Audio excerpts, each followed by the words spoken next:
Bonjour, alors dans ce tutoriel nous allons voir les logiciels, c'est-à-dire qu'est-ce qu'un logiciel, comment télécharger un logiciel, comment installer un logiciel et aussi comment désinstaller un logiciel. Qu'est-ce qu'un logiciel? Petite définition, donc un logiciel c'est un programme qui va permettre à l'utilisateur de travailler sur ses documents, c'est-à-dire de créer un document, de modifier ou même simplement de lire un document.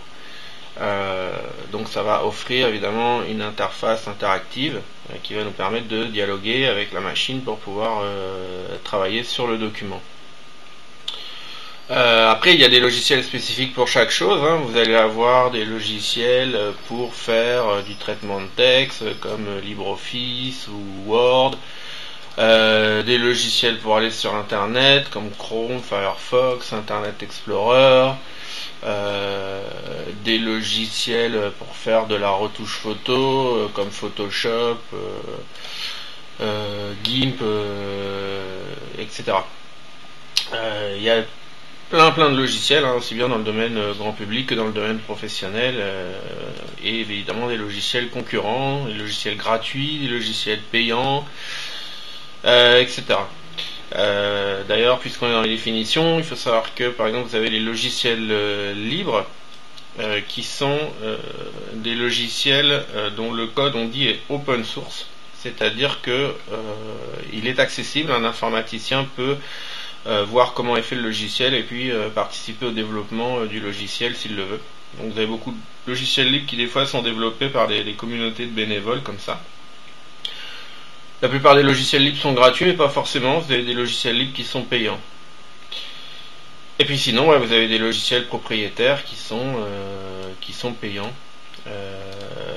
Donc le code n'est pas accessible. Vous avez aussi des logiciels propriétaires qui sont gratuits. Comme on appelle ça dans ce cas plutôt des freeware. Voilà. Logiciel d'une manière générale on appelle ça un software.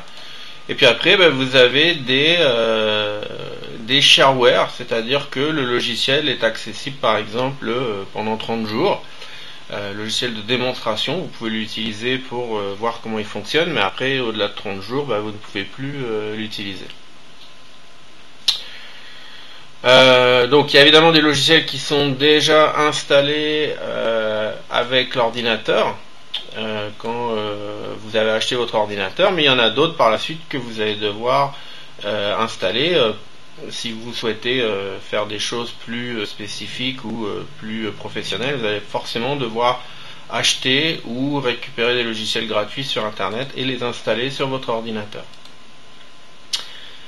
Alors, d'ailleurs, on peut voir concrètement où s'installent les logiciels sur son ordinateur. Si vous allez sur... on va aller voir avec l'explorateur de fichiers, donc je vais cliquer par exemple sur cette icône Windows. Et puis, je vais aller sur le disque dur de mon ordinateur, ces deux points.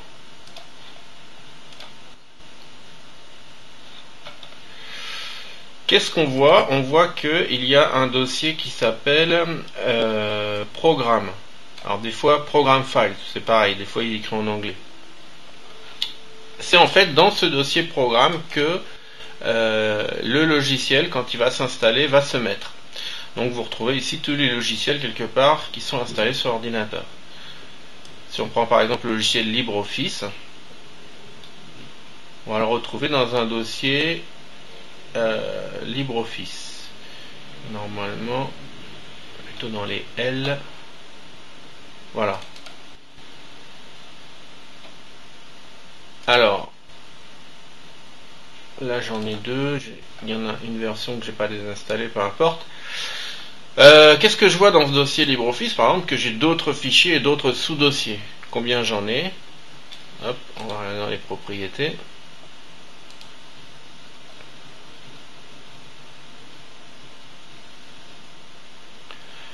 Voilà, je vois que j'ai en fait dans ce dossier LibreOffice 6326 fichiers répartis dans 898 dossiers et sous-dossiers. En fait, c'est tout cet ensemble qui constitue mon logiciel.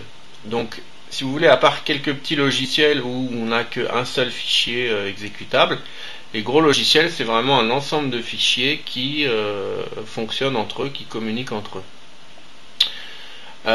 Sans compter que les logiciels vont aussi des fois écrire des valeurs, des variables dans ce qu'on appelle la base de registre de Windows. Donc ça, vous ne le voyez pas, mais un logiciel n'est pas composé que de fichiers d'ailleurs.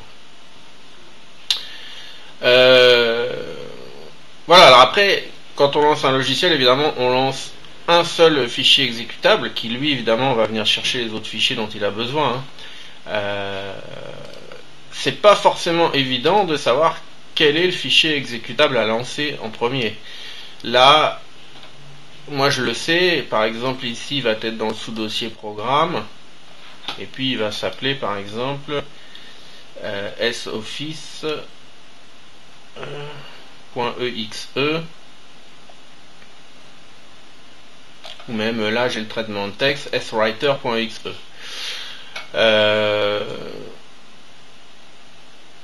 Voilà, et puis là j'ai l'écran d'accueil de LibreOffice, voilà, soffice.exe. Donc si je double-clique sur ce fichier exécutable, là je vais lancer mon logiciel. Mais évidemment, on va jamais faire ça. Parce que vous imaginez, si à chaque fois il faut que vous alliez sur votre disque dur, dans le dossier programme, dans le dossier, voir tous les sous-dossiers du logiciel jusqu'à ce que vous trouviez votre fichier, déjà vous ne saurez pas forcément quel fichier lancer, et puis vous allez y passer 3 ans à aller le chercher. Alors qu'est-ce qu'on fait pour pouvoir lancer rapidement ces logiciels? On utilise des liens, des raccourcis qui renvoient vers justement ce fichier. C'est-à-dire qu'on va mettre par exemple sur le bureau un lien qui va venir lancer ce fichier là. Alors évidemment c'est pas vous qui créez le lien se crée tout seul au moment de l'installation du logiciel. Donc en fait ce qui se passe, c'est que quand vous installez un logiciel, le logiciel va copier ces fichiers dans le dossier programme que je viens de vous montrer, mais le logiciel aussi, quand il s'installe, va venir créer un lien ici sur votre bureau qui va vous permettre de lancer le bon fichier exécutable sur le disque dur. On voit que ça n'est pas un fichier mais que c'est un lien parce que vous avez en bas à gauche de l'icône une petite flèche bleue. C'est cette petite flèche bleue qui vous indique que c'est un lien et que ça n'est pas un fichier proprement dit. On appelle ça un raccourci. Voilà. Donc du coup, si je supprimais ce raccourci, là, forcément que je ne supprime pas évidemment mon logiciel. Je peux le voir vers où pointe ce lien en faisant un clic droit, propriété. Et là, en fait, dans cible, je vais voir qu'en fait le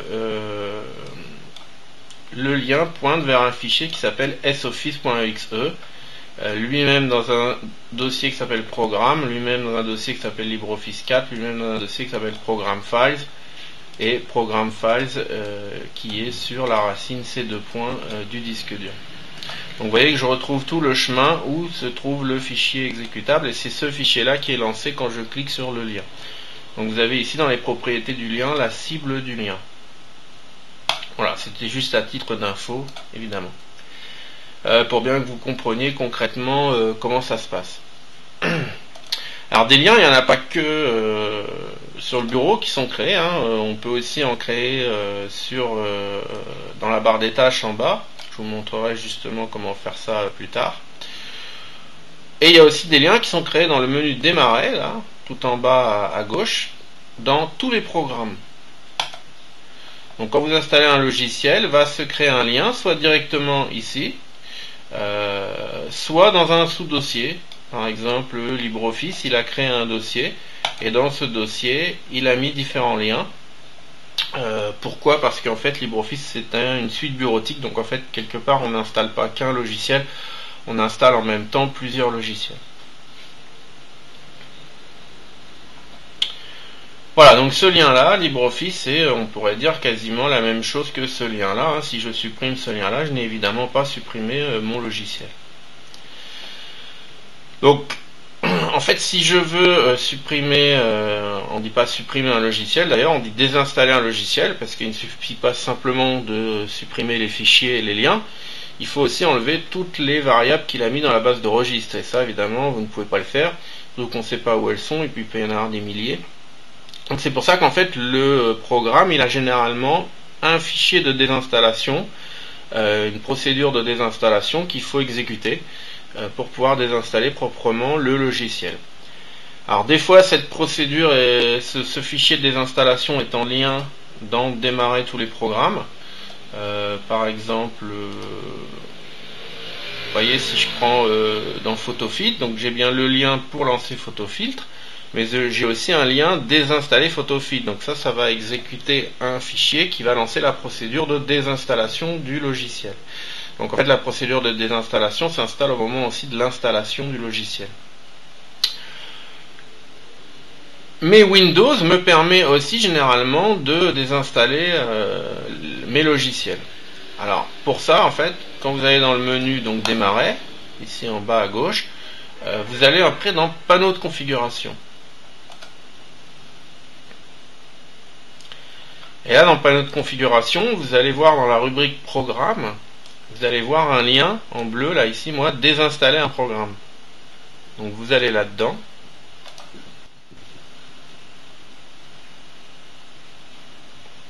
Et là, vous allez retrouver la liste de tous les programmes qui sont installés dans votre ordinateur. Alors attention, ne désinstallez pas n'importe quoi, hein, ne désinstallez que ce que vous connaissez, puisque évidemment il pourrait y avoir aussi des drivers qui, du coup, si vous les désinstalliez, votre ordinateur ne fonctionnerait plus bien. Donc uniquement les logiciels que vous avez installés et que vous ne voulez plus. Par exemple,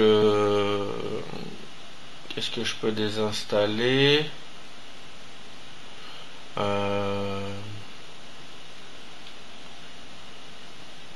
On va trouver quelque chose à désinstaller. Bon, peu importe, on va désinstaller PhotoFiltre, tiens. Donc je clique sur le nom du logiciel, là par exemple PhotoFiltre, et je vais cliquer dans ce cas-là sur le lien en haut désinstaller. Donc je clique sur mon logiciel, hop, et désinstaller.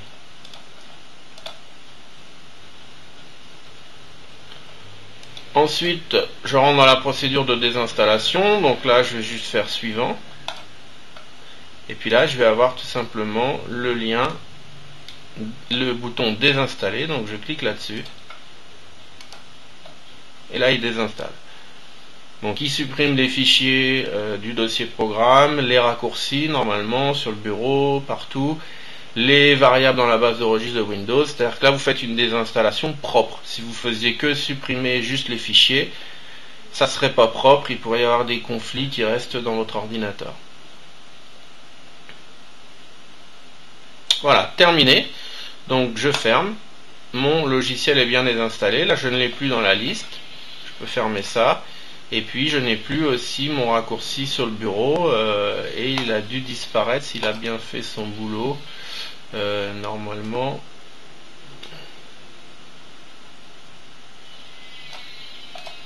Bon, il n'a pas supprimé complètement tous les liens là. Donc la désinstallation n'est pas tout à fait propre. Il faudrait que je la finisse moi-même en supprimant ces liens là. Mais normalement, il a supprimé l'essentiel. Voilà, donc on a vu là comment désinstaller un logiciel. Donc maintenant, je vais vous montrer comment installer un logiciel. Mais avant ça, on va voir comment télécharger sur Internet un logiciel. Mais déjà, il faut récupérer sur Internet le fichier d'installation et après l'installer en local, je dirais. Une fois que le fichier d'installation est sur le disque dur, on lance l'installation en local. On pourrait peut-être lancer l'installation à distance, mais pour l'instant ça se fait pas vraiment comme ça. On fait pas l'installation à partir du serveur. Donc du coup, il y a une première étape qui consiste à télécharger le fichier d'installation dans l'ordinateur en local. Donc déjà il faut aller sur Internet. Donc on va lancer un navigateur. On va lancer par exemple Firefox.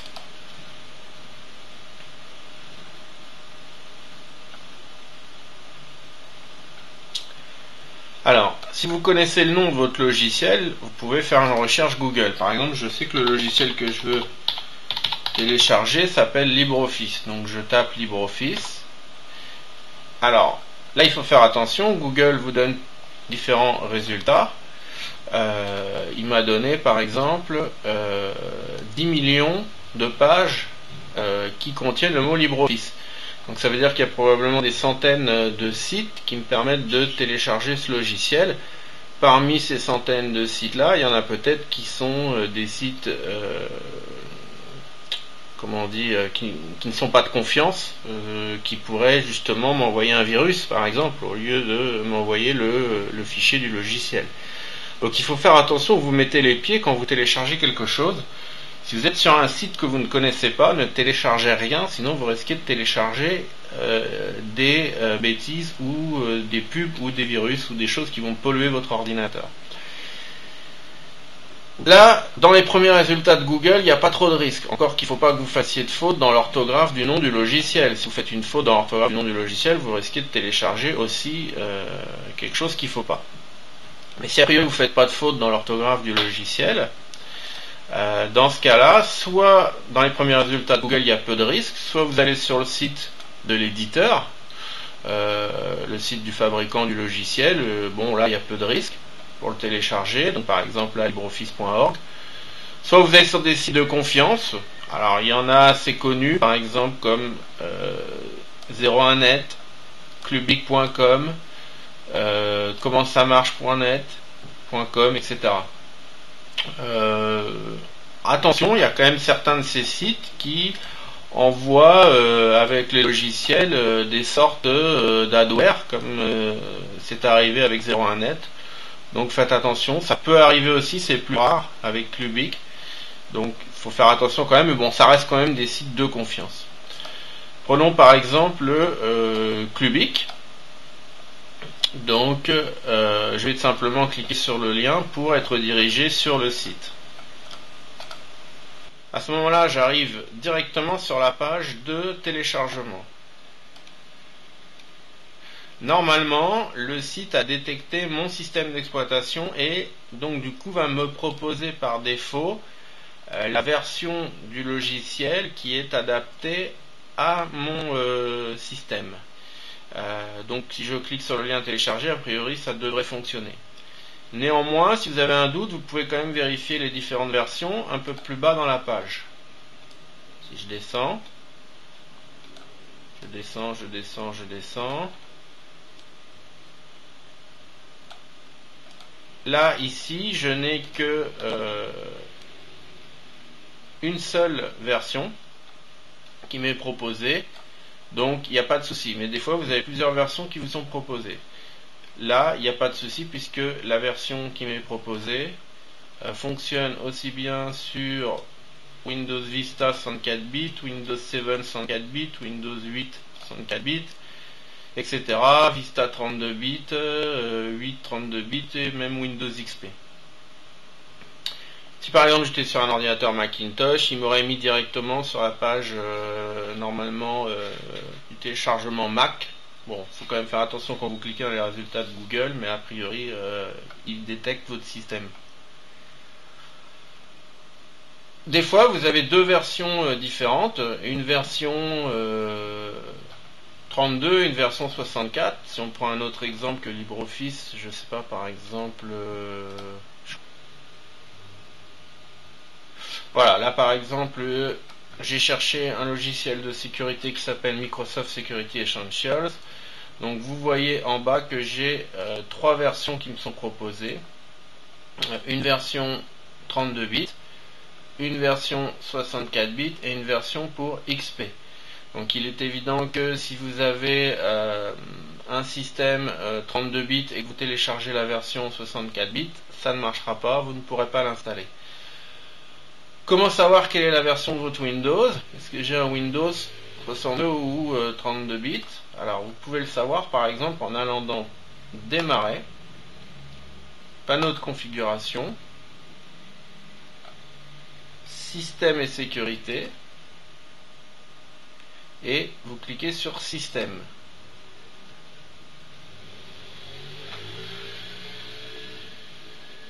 Et là, vous allez savoir donc la version de votre système, le pack, parce que des fois vous avez Service Pack 1, Service Pack 2, etc. Et ici, si c'est un système d'exploitation 32 bits ou 64 bits. Donc si c'est un système d'exploitation 64 bits, a priori la plupart des logiciels 32 bits devraient pouvoir s'installer dessus.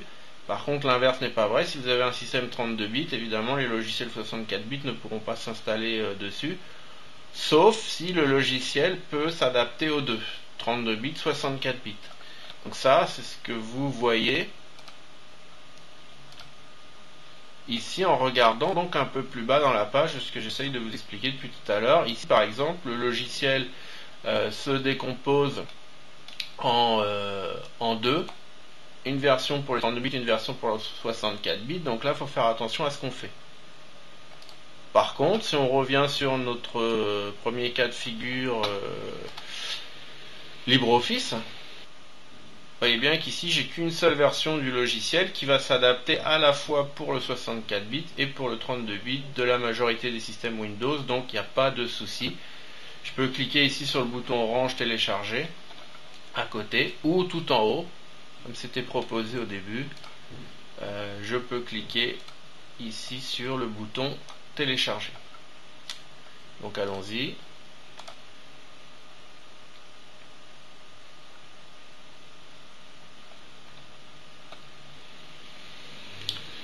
Donc là, on attend un petit peu, le téléchargement va démarrer automatiquement. Donc ça, on l'avait vu dans le tutoriel sur les pièces jointes, je vous remontrerai tout à l'heure. Selon comment vous avez paramétré votre navigateur, soit il le télécharge automatiquement dans le dossier téléchargement de votre ordinateur, soit il vous demande. Donc là, moi si je clique ici sur le lien enregistrer, normalement il va me demander parce que j'ai paramétré mon navigateur Firefox pour qu'il me demande. Donc là si je fais enregistrer, j'ai une fenêtre qui apparaît et là je peux choisir où enregistrer. Alors vous voyez que par défaut il me propose quand même le dossier téléchargement de mon ordinateur, qui est accessible ici aussi dans les favoris, mais je pourrais le mettre ailleurs. Alors justement d'ailleurs je vais le mettre ailleurs pour vous montrer. Je peux le mettre par exemple sur le bureau. Alors ça c'est le dossier d'installation, vous n'êtes pas obligé de le garder une fois que l'installation sera terminée, vous pourrez supprimer ce fichier, donc ici le fichier là .msi, puisqu'il aura copié les fichiers, c'est une sorte de package si vous voulez, il aura copié ces fichiers là dans le dossier programme du disque dur C2 comme on l'a vu au début. En fait ça servirait de le garder si on voulait refaire une installation sans récupérer à nouveau le fichier sur internet, pour gagner du temps, ne pas réattendre le téléchargement. À une époque que les débits internet étaient lents, c'était intéressant puisque au lieu de perdre une demi-heure à télécharger le fichier, on l'avait gardé sur notre disque dur, on pouvait donc du coup si on avait désinstallé le logiciel, le réinstaller tout de suite. Maintenant, ça ne sert plus à grand chose, on est en haut débit, donc on peut récupérer non seulement le logiciel en quelques secondes, voire quelques minutes maximum, et surtout, s'il nous prend l'envie 2 ou 3 mois plus tard de le désinstaller et puis après de le réinstaller, si c'est un logiciel gratuit, autant réinstaller la dernière version, puisque les logiciels gratuits, il y a des nouvelles versions tous les mois ou tous les 3 mois. Donc autant récupérer gratuitement la dernière version du logiciel sur internet plutôt que de réinstaller une vieille version que vous auriez gardée sur votre ordinateur. Donc c'est pour ça que là le fichier d'installation on va le supprimer, après on ne le gardera pas, une fois que le logiciel sera installé, on ne gardera pas le fichier d'installation sur notre ordinateur. Donc là je le mets sur le bureau puis après on le mettra à la corbeille. On valide en faisant enregistrer. À ce moment-là, le téléchargement débute. On peut le voir ici dans le gestionnaire des téléchargements de Firefox. Alors toujours pareil, le gestionnaire de téléchargement est différent si vous êtes dans Chrome ou dans Internet Explorer. Donc, on verra éventuellement dans d'autres navigateurs la manipulation. Si je clique dessus pour ouvrir le gestionnaire, je vois mon téléchargement en cours. Donc qui peut durer quelques secondes à plusieurs minutes selon que le logiciel est volumineux ou pas. Là le logiciel est assez important, il fait quand même 205 mégaoctets, mais là j'ai du bon débit, j'ai un bon débit donc ça va quand même assez vite, dans 36 secondes ça sera terminé. Une fois que le téléchargement sera terminé, il m'aura mis ce fichier là sur mon bureau. Après on commencera donc la procédure d'installation.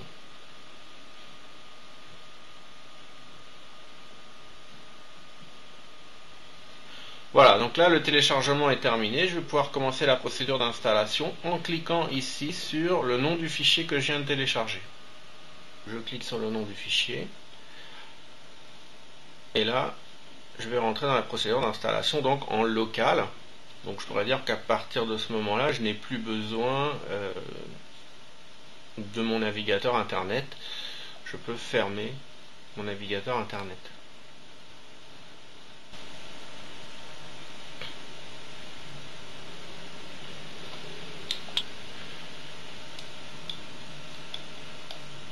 Alors, j'aurais pu aussi lancer l'installation en cliquant sur le fichier d'installation que j'ai téléchargé sur mon bureau, qui s'est retrouvé donc ici. Mais là, en cliquant dans le gestionnaire de téléchargement de Firefox, ça a directement exécuté ce fichier-là. Donc fichier exécutable, mais qui est en fait le fichier qui va permettre l'installation du logiciel. Fichier qu'on aura besoin, qu'on pourra mettre à la corbeille à la fin. Donc là, procédure d'installation, c'est très simple, il suffit de suivre les étapes, suivant, suivant, suivant. Alors il y a certains paramètres qu'on peut changer, mais si on laisse tout par défaut, généralement ça se passe bien. Donc là, je clique sur suivant. Il me propose installation standard ou installation personnalisée. Installation personnalisée, je pourrais choisir de ne pas installer certains composants de mon logiciel. La plupart du temps, si vous laissez installation standard, vous installez les choses par défaut, donc on va laisser comme ça. Je fais suivant. Il peut souvent proposer de créer un lien de démarrage, c'est-à-dire ce que je vous disais, le raccourci sur le bureau. Ça, il le fait souvent, mais on peut aussi le décocher. Dans ce cas-là, il ne le fera pas. Mais il créera quand même un lien de démarrage dans démarrer tous les programmes de Windows, comme on l'a vu aussi tout à l'heure. Donc là, on va lui dire de créer un lien de démarrage aussi sur le bureau. D'autres options, installer prise en charge des outils d'accessibilité. Bon, ça dépend du type de logiciel que vous êtes en train d'installer. Et puis là, il propose de commencer à charger le logiciel au démarrage du système. Bon, là, je ne vais pas cocher cette option. Je vais, si j'ai besoin de lancer le logiciel, je cliquerai sur l'icône sur le bureau quand j'en ai besoin. Du coup, il mettra un petit peu plus de temps à se lancer, mais c'est pas grave. Il va pas encombrer ma mémoire vive non plus au démarrage si je n'ai pas à utiliser le logiciel. Une fois que j'ai réglé les petites options comme ça, donc je peux cliquer sur le bouton installer pour débuter l'installation. Alors là, c'est un logiciel gratuit. À noter que si vous installez un logiciel payant, vous devrez des fois rentrer le code de licence qui vous sera fourni soit sur la boîte ou sur le CD lors de l'achat, ou si vous l'avez commandé sur internet, nous pourrons vous envoyer le code de licence par exemple dans votre boîte email. Donc vous devrez rentrer, il y aura une étape où vous devrez rentrer ce code pour pouvoir installer votre logiciel. Sinon, souvent, le logiciel est valable aussi pour une période d'essai. Vous avez aussi des logiciels comme ça qu'on récupère sur internet qu'on appelle des shareware ou des logiciels de démonstration qui sont valables par exemple 30 jours. Et puis après, il vous faut l'acheter, vous ne pouvez plus l'utiliser. Bon, c'est bien dans un sens, ça permet de tester le logiciel pendant 30 jours pour voir s'il vous plaît ou non avant de l'acheter. Quoi dire d'autre dans les étapes que vous pouvez rencontrer? Des étapes de validation des conditions d'utilisation. Là, je me souviens pas qu'on ait eu ça, mais vous pouvez rencontrer ça. Donc, il suffit de cocher la case j'accepte les conditions d'utilisation, et puis dans ce cas-là, vous pouvez passer à l'étape suivante. Sinon, de toute façon, vous ne pouvez pas passer à l'étape suivante. Des fois, vous avez aussi des logiciels, vous pouvez choisir un autre dossier d'installation. Donc là, il m'a pas demandé non plus, je crois pas, donc ça veut dire qu'il va copier les fichiers dans le dossier programme de Windows. Alors allons-y, débutons. Donc je clique sur installer. Là c'est toujours pareil, la procédure d'installation peut durer de quelques secondes si c'est un petit logiciel, à plusieurs minutes, voire une demi-heure, c'est vraiment des gros logiciels, ça dépend aussi de la puissance de votre machine. Il y a des gros logiciels qui font plusieurs gigas et qui peuvent des fois mettre jusqu'à 20 minutes, une demi-heure à s'installer, hein. Donc là, LibreOffice, bon, sur une machine de puissance moyenne, va mettre à peu près 3 minutes à s'installer.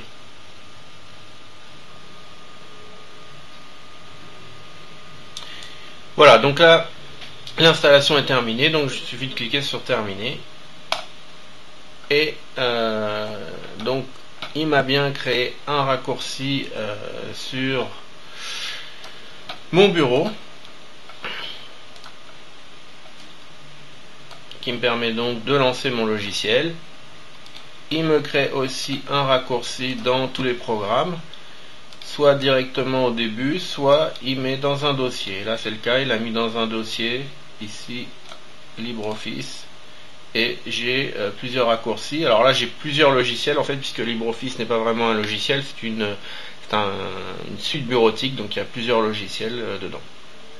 Donc, du coup j'ai plusieurs raccourcis, mais j'ai quand même un lien pour lancer, on va dire, la page d'accueil du logiciel, on pourrait dire quelque part. Alors, que dire d'autre sur les installations de logiciels?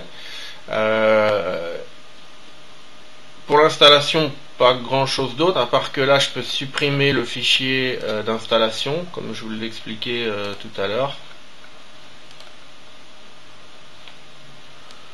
Ce fichier là, j'en ai plus besoin.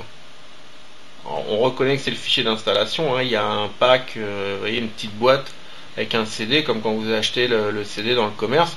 C'est comme si vous aviez acheté le logiciel, il serait sur un CD, vous le mettriez dans le lecteur CD de votre ordinateur, et puis une fois que le logiciel est installé sur le disque dur, après le CD vous n'en avez plus besoin, vous pouvez le ranger dans le placard. Là c'est un peu pareil, c'est un peu l'équivalent du CD si vous voulez ce fichier là, donc je peux le mettre dans la corbeille, là j'en ai plus besoin, je vais le supprimer. Donc je le glisse dans ma corbeille, voilà. Donc j'ai supprimé donc le fichier d'installation, mais évidemment je n'ai pas supprimé mon logiciel ni mon raccourci pour lancer mon logiciel. Au niveau de l'installation des logiciels, donc on a à peu près fait le tour. Par contre au niveau du téléchargement, comme je vous l'ai expliqué, c'est un peu différent que vous soyez dans Firefox, Chrome ou Internet Explorer. Donc on a vu comment télécharger un Firefox, on va voir un petit peu dans les deux autres logiciels. Si par exemple je suis dans Internet Explorer,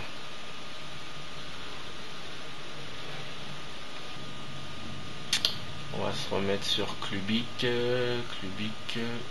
hop.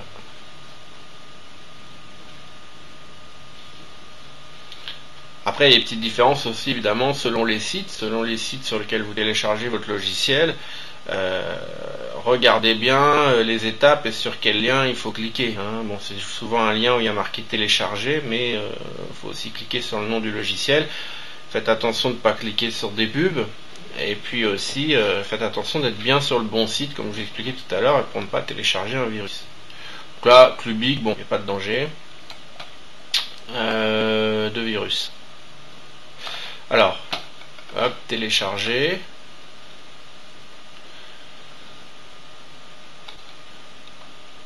Voilà, votre téléchargement démarrera, hop, il y a un décompte, 5, 4, 3, 2, 1, 0, et là, il va y avoir une petite différence. Dans Firefox, j'avais une fenêtre qui s'ouvrait, qui me proposait d'enregistrer, et là, en fait, j'ai une fenêtre qui s'ouvre en bas dans Internet Explorer, avec le choix, par exemple, exécuter, ou enregistrer. Alors, ça va pas changer grand chose. Si je fais exécuter, en fait, il va me télécharger le fichier d'installation dans un dossier temporaire, on pourrait dire, hein. Ça va juste rester en mémoire. Et après, quand je vais avoir fait l'installation, je n'aurai plus ce fichier. Ce fichier ne sera pas sur mon disque dur. Enregistrer, il va me le mettre dans le dossier de téléchargement.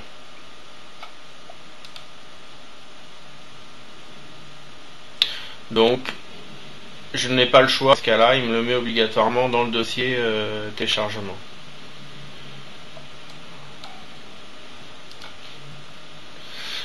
Si je veux choisir où le mettre, comme on l'a fait dans Firefox, je l'avais mis sur le bureau par exemple, dans ce cas-là, il faut que je clique sur la petite flèche à côté d'enregistrer. Et là, j'ai l'option enregistrer sous.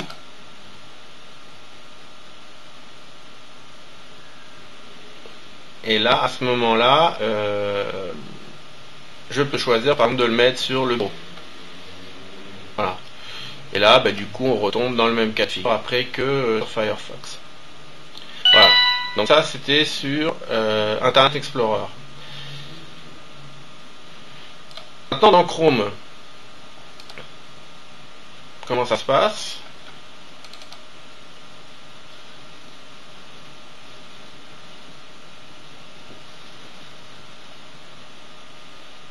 Donc je lance mon navigateur Chrome.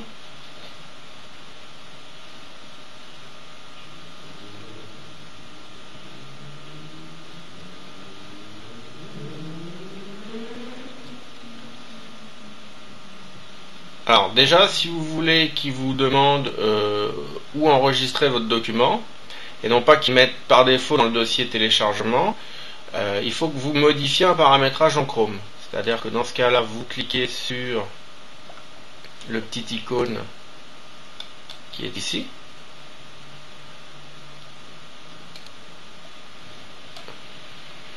Ensuite, vous allez dans les paramètres.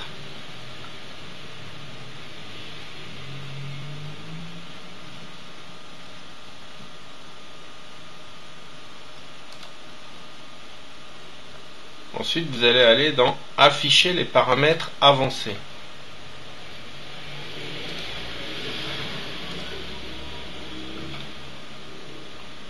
Là, vous descendez vers le bas.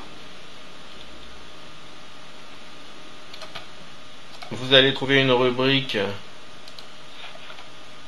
téléchargement.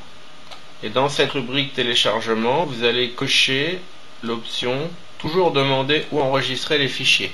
Par défaut, cette option n'est pas cochée, donc ça veut dire que quand vous téléchargez quelque chose avec Chrome, il le met obligatoirement dans le dossier téléchargement, qu'il appelle aussi le dossier Downloads, en anglais Downloads qui veut dire téléchargement.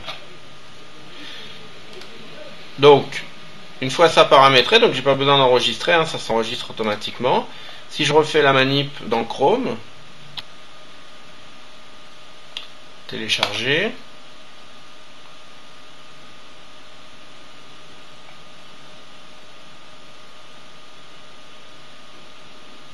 voilà, téléchargement démarrera dans 4, 3, 2, 1, 0.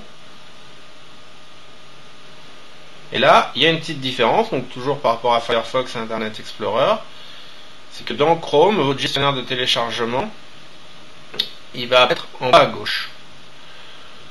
Donc là, j'ai bien l'option enregistrer sous qui apparaît puisque je l'ai paramétré Chrome pour qu'il me demande. Donc du coup là, je vais pouvoir par exemple choisir bureau, cliquer sur enregistrer.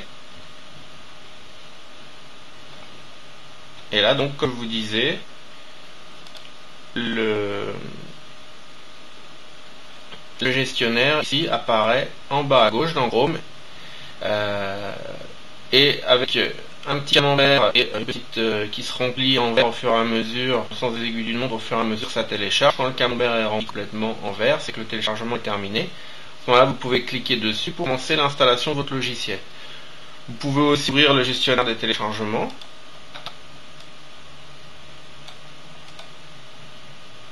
Puisque dans Chrome, vous avez ici un lien afficher tous les téléchargements.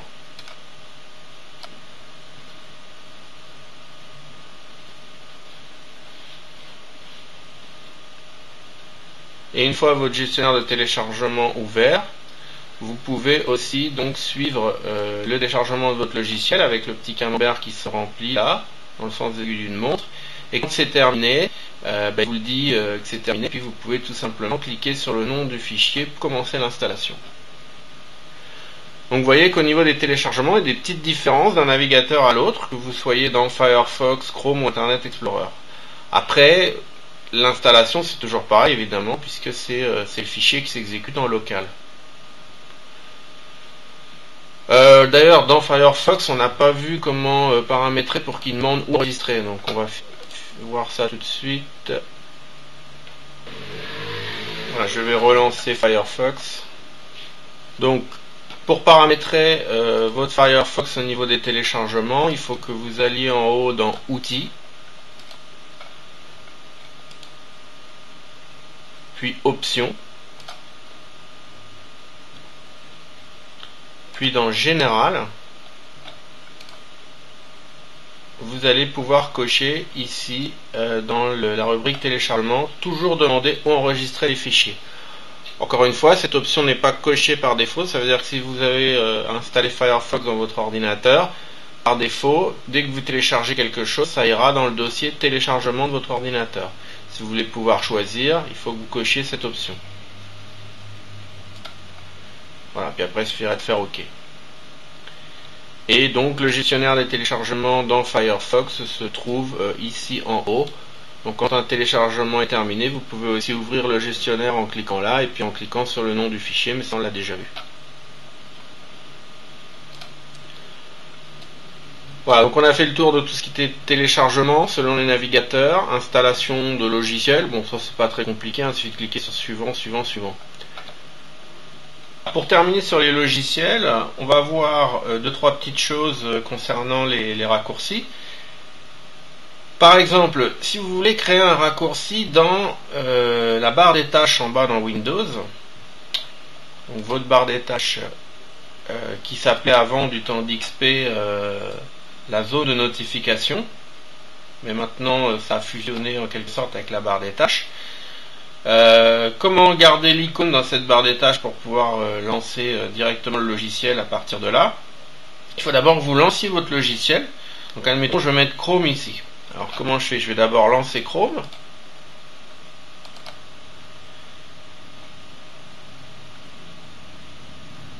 Là évidemment il se met dans la barre des tâches, mais parce qu'il est en exécution. Donc on voit bien qu'il est en surbrillance, il est encadré, mais si je ferme le logiciel, il ne restera pas à la barre des tâches. Si je veux qu'il reste, quand il est en exécution, je vais faire un clic droit sur cette icône. Je clique avec le bouton droit de ma souris. Et là, je vais trouver l'option épingler ce programme à la barre des tâches. Donc je vais cliquer là-dessus. Et là, à ce moment-là, il va rester. C'est-à-dire, vous voyez, même si je ferme le logiciel, j'ai bien mon icône qui reste ici, donc je peux m'en servir comme raccourci pour relancer mon logiciel. Je peux même la déplacer si je veux, en la glissant, hop, et je la mets où je veux dans ma barre des tâches. Donc comme ça, vous pouvez aussi vous créer des raccourcis dans votre barre des tâches. Si vous voulez l'enlever, il vous suffit de faire un clic droit sur l'icône et de faire détacher ce programme de la barre des tâches. Là, je ne vais pas le faire. Autre chose, si par accident vous supprimez un raccourci, alors on a dit les liens, on les reconnaît parce qu'il y a une petite flèche bleue en bas à gauche de l'icône. Si je mets à la corbeille par accident cette icône, évidemment je n'ai pas supprimé mon logiciel, j'ai juste supprimé le lien, mais le logiciel est toujours dans le dossier programme de Windows. Comment recréer ce lien? Alors, vous pouvez le faire, soit en allant chercher le fichier sur le disque dur, mais c'est un peu long, mais vous pouvez aussi le faire à partir d'un autre lien. Par exemple, on sait qu'il y a un lien dans Démarrer tous les programmes. Si je retourne dans le dossier LibreOffice, je sais ici que j'ai un lien pour lancer mon logiciel LibreOffice. Et bien en fait, à partir de ce lien, je vais faire un clic droit, donc bouton droit de ma souris. Je vais aller dans Envoyer vers. Et là, j'ai l'option Bureau, créer un raccourci. Je vais cliquer là-dessus. Et à ce moment-là, il m'a recréé ici en haut mon lien, mon raccourci. Je peux pareil le reglisser avec la souris pour le déplacer où je veux. Par exemple, je le déplace ici. Voilà, j'ai recréé mon lien. Voilà, donc je crois qu'on a vu l'essentiel pour tout ce qui était téléchargement et installation, désinstallation de logiciels. Je vous dis à bientôt pour un prochain tutoriel.